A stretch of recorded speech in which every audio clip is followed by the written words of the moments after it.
Und für euch persönlich, was für eine Rolle spielt es in euer Ich, in eurer Identität? Ich weiß nicht wegen Identity. Für mich, meine Identity ist ein Borscht.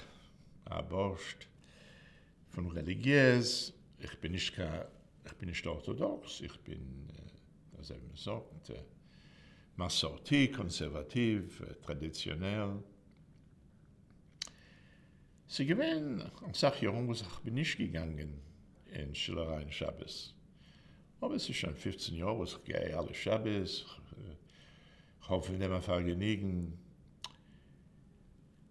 Jiddisch, für mich, ich weiß eine Sache. Als man hat nicht eine Sprache, kurz von Jiddisch, bis man 4 Jahre alt, bleibt Jiddisch, als man weiß nicht, dass es bleibt.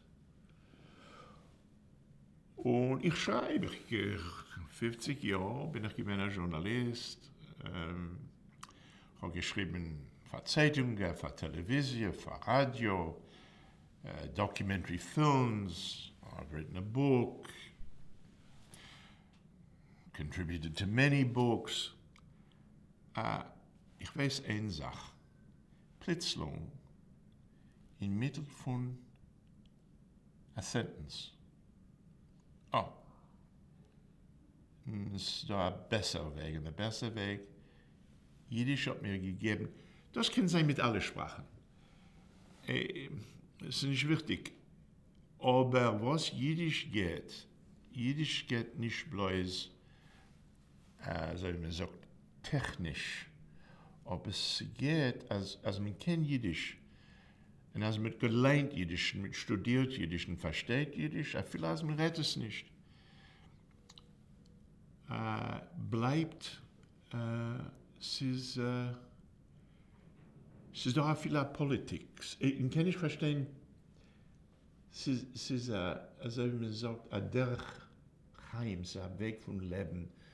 Als fragt mir, was hat es zu tun mit meiner Identität? No.